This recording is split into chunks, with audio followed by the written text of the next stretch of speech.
ആ സാധ്യത ഒരു നിമിഷം സങ്കല്പിച്ചു നോക്കൂ.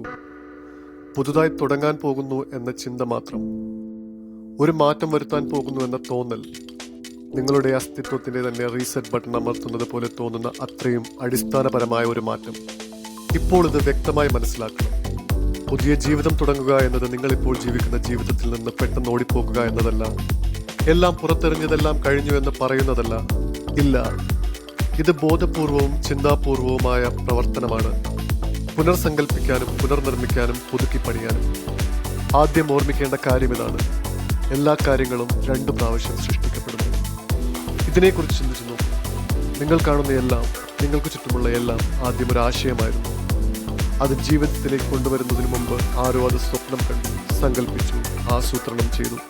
ഒരു ആകാശത്തോളം ഉയർന്ന കെട്ടിടം, ഒരു നഗരം, ഒരു ബിസിനസ്, ഒരു കരിയർ എല്ലാം 2 തവണ സൃഷ്ടിക്കപ്പെട്ടതാണ്. ആദ്യം മനസ്സിൽ, പിന്നെ യഥാർത്ഥം. നിങ്ങളുടെ ജീവിതവും വ്യത്യസ്തമല്ല. പുതിയ ജീവിതം തുടങ്ങാൻ നിങ്ങൾ തയ്യാറാണെങ്കിൽ ആദ്യം അത് സങ്കല്പിക്കണം.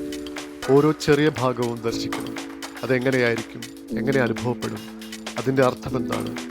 ആ ദർശനത്തെക്കുറിച്ച് വ്യക്തത നേടുന്നതിലാണ് നിങ്ങൾ തുടങ്ങേണ്ടത്.